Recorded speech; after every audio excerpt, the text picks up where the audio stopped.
तो इसका जो मूल उद्देश्य है, आप नाम से पता चल रहे हैं कि आप सब युवा हैं। युवा कहीं ना कहीं नशे की ओर जा रहे हैं, तो उनको उस नशे की ओर जाने से रोकना है, उनके अंदर जागरूकता फैलाना है। लेकिन वो जागरूकता सिर्फ अपने लिए नहीं, आप एक परिवार से जुड़े हैं, हो सकता है आपके परिवार में भी कोई नशा करता हो, कोई तंबाकू खाता हो, कोई बीड़ी पीता हो, सिगरेट पीता हो, पान मसाला खाता हो, तो उन सबको भी आपको जागरूक करना है। ये जिम्मेदारी आपकी ही है जागरूक करने की। तो इसी के संदर्भ में हम लोग आए हैं, सर है, मैडम है, भटनागर कर्मी है, सब लोग हम हैं। ये इस संबंध में कुछ पंपलेट अगर आपको याद हो तो हम पिछली बार भी आए थे, और इस तरीके के जो पंपलेट वहाँ हमको जिला अस्पताल की तरफ से मिले थे, तो वो भी हमने आपको दिखाए थे। स्थिति आप देख रहे हैं कि जिला तंबाकू नियंत्रण प्रकोष्ठ ये जो आपका बना है, ये जो आप देख पा रहे हैं, ये तंबाकू खाने का नतीजा है। ये देखिए, ये आप देख पा रहे हैं, आजकल आप मूवी देखते हैं तो पहले एक मुकेश आया करता था ना, याद है? अब कौन आता है? अब ओम प्रकाश आता है। ठीक है, तो वो जागरूक करता है। आप मूवी देखने कभी जाते हैं या घर पे भी आप मूवी देखते होंगे मोबाइल पे, तो आप देखिएगा सबसे पहले इसी का तंबाकू से रिलेटेड एक ऐड आता है कि मेरा नाम फलाना है, या मेरे पति ऐसी गलती करते रहे, 20 साल है, 18 साल से शुरू किया, 38 साल की उम्र में कैंसर हो गया। ठीक है बेटा, तो उसमें उनको स्थिति किसकी बर्बाद होती है? पूरा परिवार बर्बाद होता है। आदमी को जब समझाओ तो आदमी मानता नहीं है। अरे वो तो उदाहरण भी देता है, अगर आप किसी को कहेंगे तो वो बताएगा कि हमारी दादी तो 50 साल खाती रही, उनको तो कुछ नहीं हुआ। तो अगर उनको कुछ नहीं हुआ तो आप जाके कैंसर हॉस्पिटल है या कानपुर में है, आप लखनऊ के रहने वाले हैं, कहीं भी आसपास है, तो एक बार अस्पताल में चले जाइए, वहाँ देख लीजिए कि होता है कि नहीं होता है, और कितने लोगों को है, और वहाँ स्थिति क्या है। ठीक है, तो इसको बेटा हल्के में नहीं लेना है। आप लोगों में से भी किसी को यदि रात में जाकर पढ़ने की आदत हो, तो कई स्टूडेंट शुरू में एक आध किसी दूसरे को भी लत लगा देते हैं कि लो भाई थोड़ा मसाला तुम भी खा लो, इससे तुम्हें नींद नहीं आएगी रात में पढ़ने से, तंबाकू थोड़ा खा लो, इससे तुम्हारा कॉन्सेंट्रेशन बना रहेगा। तो ऐसा काम बिल्कुल भी नहीं करना है, नशे की तरफ बिल्कुल भी नहीं जाना है। जो नशे की जो सबसे खास बात होती है वो ये होती है कि शुरुआत में आप मजे के लिए सेवन करते हैं, चाहे शराब हो। शराब की स्थिति क्या है, जैसे आप स्टूडेंट लाइफ में है, कभी किसी स्टूडेंट ने कही कि चलो पार्टी करते हैं, आज नशा कर लेते हैं, तो आप लोग सोचे करें एक बार तो करने से क्या होगा, एक बार कभी पी लिया या नशा कर लिया, दूसरी बार, तीसरी बार। तो होता क्या है, जब आदमी के जीवन में कभी खालीपन आता है या कभी कोई टेंशन या तनाव आता है, जो कि हर किसी के जीवन में आता है, तो फिर क्या होता है, फिर वो स्टूडेंट जब अकेलेपन में, वो टेंशन तनाव में, वो फिर उस नशे की तरफ चला जाता है, और फिर वो क्या होता है, लती बन जाता है, उसको उस नशे की क्या होती है, लत लग जाती है। चाहे शराब हो, चाहे तम्बाकू हो, सिगरेट हो, और फिर वो लगातार उस नशे की गिरफ्त में आ जाता है, और फिर उससे निकल पाना बड़ा मुश्किल होता है। तो इसी के संबंध में आप लोगों को खुद भी जागरूक रहना है। सभी प्रकार के नशे से आपको क्या करना है, बिल्कुल दूरी बना करके रखना है।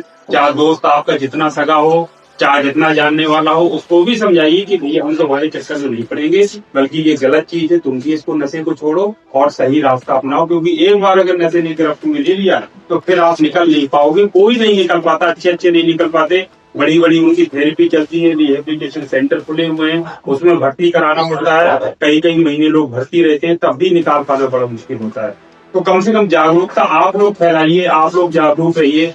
बाकी कई बार होता है लोग नहीं भी मानेंगे, आप समझाओ, हो सकता है ना माने, तो वो तो बेटा कर्म जब खराब होते हैं, कर्म का हावी होता है, तो इंसान पर समझाने में भी नहीं मानता है, नहीं रुकता है। तो लेकिन आपको कम से कम एक मन में तो रहेगा कि हमने इसको समझाया था। कोई आपके परिवार में यदि ऐसा करता हो तो आप अपना कोशिश तो करिए ना, ताकि कल के दिन उनके साथ कोई हो जाए बात, तो आपको संतुष्टि रहेगी कि आपने ये चीज बताई थी, समझाया था, हाथ पांव भी जोड़े थे, भैया दादा भी कहा था कि भैया मत करो, ऐसा छोड़ दो, चाचा मत करो, छोड़ दो, पापा भी आपके यदि नशा कर रहे हैं तो उनको भी समझाइए। तो ये चीज आपको कम से कम अपना प्रयास जरूर करना चाहिए। ये सोच के नहीं कि वो आपकी बात मानेगा नहीं, वो आपकी बात सुनेगा नहीं, ये चीज, ये भावना नहीं होनी चाहिए। आपका जो फर्ज है वो आप अपना फर्ज पूरा करिए, स्वयं जागरूक रहिए, दूसरों को जागरूक करिए। दूसरी एक चीज है, यदि आप नहीं छोड़ पा रहे हैं, मान लीजिए आपको लत लगी गई है, तो यहाँ पे ये जैसे लिखा है जिला तम्बाकू नियंत्रण प्रकोष्ठ जिला अस्पताल में बने होते हैं, आप लोग वहां संपर्क कर सकते हैं। यदि कोई ऐसे बहुत दिनों से कोई लत है तो उसके लिए रिहेबिलिटेशन सेंटर गवर्नमेंट ने खोल रखे हैं, आप जिला अस्पताल जाइए, या जिसको भी ले जाना चाहते हैं उसको लेकर के जाइए, वहां आपको गाइडेंस भी मिलेगा, आपको ट्रीटमेंट भी दिया जाएगा। हो सकता है प्रारंभिक ट्रीटमेंट से ही आप ठीक हो जाएं, या जो भी संबंधित व्यक्ति है जिसको लत लग गई है तो वो ठीक हो जाएगा। तो इसका आपको ध्यान रखना है। इसके अलावा जो इसको अभी हम इसके अंदर के ग्रुप में डाल देंगे, इसको आप लोग और ध्यान से पढ़ लीजिएगा। इसके अलावा जो एक सबसे बड़ी बात है जो हमारे साथ ये कहीं ना कहीं कनेक्टेड है, चीजें जुड़ी हुई है, राष्ट्रीय मानसिक स्वास्थ्य कार्यक्रम चलता है। तो इसी से कहीं ना कहीं आज के जो युवा हैं डिप्रेशन में, तनाव में, किसी न किसी कारणों से कहीं ना कहीं इन सब चीजों की तरफ जा रहे हैं, और नशा भी कहीं ना कहीं उन्हीं चीजों से कहीं ना कहीं कनेक्टेड है, जुड़ा हुआ है। तो राष्ट्रीय मानसिक स्वास्थ्य कार्यक्रम चलता है, इसमें लिखा कहीं ना कहीं आदमी मनोरोग से ग्रसित हो रहा है। टेंशन तनाव बहुत ज्यादा, टेंशन तनाव घरेलू हो सकता है, पैसे की समस्या हो सकती है, या फिर आगे नौकरी का कि हमारा क्या होगा, हम क्या करेंगे। बहुत आदमी तनाव ले लेता है, टेंशन हो जाता है। बीमारी की वजह से भी कई बार तनाव टेंशन आदमी को हो जाते हैं। तो ये उसी के लिए है। इसमें देखिए लिखा है कि मनोरोग अब अभिशाप नहीं, मानसिक स्वास्थ्य एवं शारीरिक स्वास्थ्य एक दूसरे के पूरक है। आदमी का शारीरिक रूप से चाहे जितना स्वस्थ रहे, लेकिन अगर वो मानसिक रूप से स्वस्थ नहीं है तो उसका इतना बड़ा शरीर बेकार है। आदमी अच्छा खासा 6 फुट का हो, गोरा हो, खूब अच्छी उसकी काटी सब कुछ हो, और मानसिक रूप से वो बीमार हो, उसकी मेंटल स्टेटस ही ठीक ना हो, तो उसका शरीर किस काम का, किसी काम का नहीं, बिल्कुल बेकार है। आप समझ रहे हैं? तो ये क्या है, एक दूसरे के पूरक है।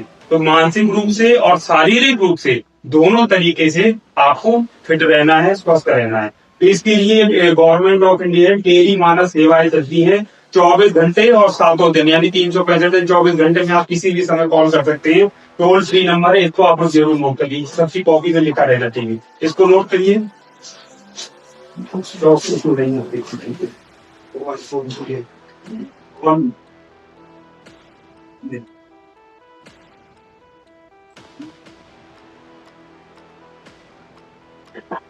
ये 1441 बहुत शॉर्ट में है, एक बड़ा नंबर भी है, इसको भी हम चेक करके भी डाल देंगे। लेकिन आप इसमें भी लगाएंगे ना 14416, ये बिल्कुल माइंड में बैठ जाना चाहिए। और एक मोबाइल नंबर भी है, उसकी भी हेल्पलाइन है, टोल फ्री नंबर है, आप इसको डायल करेंगे तो ये लग जाएगा। वो आपसे पूरी आपकी जो भी जानकारी आप बताते हैं तो वो किसी को लीक नहीं की जाती है। आप बताएंगे तो वो आपको सही मार्गदर्शन देंगे, गाइडेंस देंगे, पूरा बताएंगे कि कैसे आप इन लत को छोड़िए, इन चीजों से कैसे दूरी बनाइए, कैसे आप मानसिक रूप से फिट रह सकते हैं, स्वस्थ रह सकते हैं। ये सारी चीजों की जानकारी आपको इसके माध्यम से मिल जाएगी। तो ये फ्री ऑफ कॉस्ट चलती है सेवा।